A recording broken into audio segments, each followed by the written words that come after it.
Mindy Weisel was the first person to be born at the displaced persons camp at Bergen-Belsen, but her work is not about the tragedy of the Holocaust, it's about the passion of life, as is this major exhibition at the Krieger Museum here in Washington, D.C.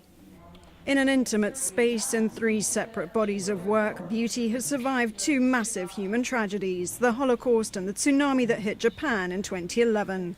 Though she herself did not live through either experience, they were events that unleashed an intensely emotional response in writer and artist Mindy Weisel. Being the only daughter to 2 Holocaust survivors and the first child born in Bergen-Belsen after the war in a displaced persons camp, I was raised not having much space for my own emotion.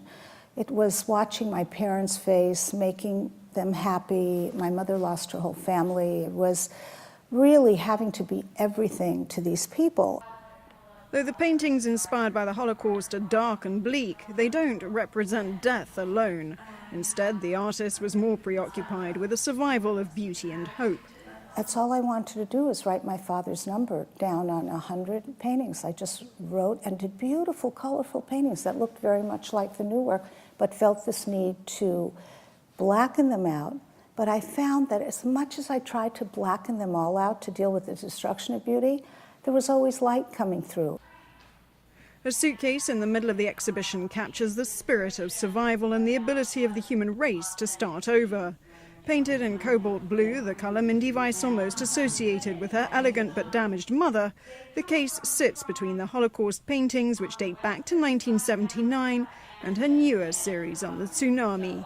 A personal visit to work with survivors in Japan resulted in an intense fascination with handcrafted Japanese paper. So I took the blackest piece that had little flowers at the end, all handmade, and I didn't know what I was going to do.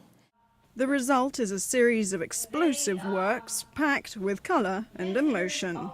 She's a very emotional painter, so obviously it's all emotion that comes through, but it was an actual occurrence that spurred on the emotion into the paintings or collages.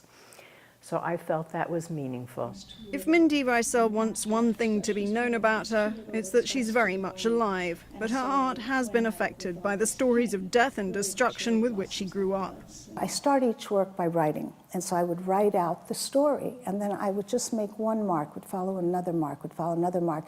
And of all the marks I made, the actual process of painting, my father's number always survived. It was never so hidden that it didn't show.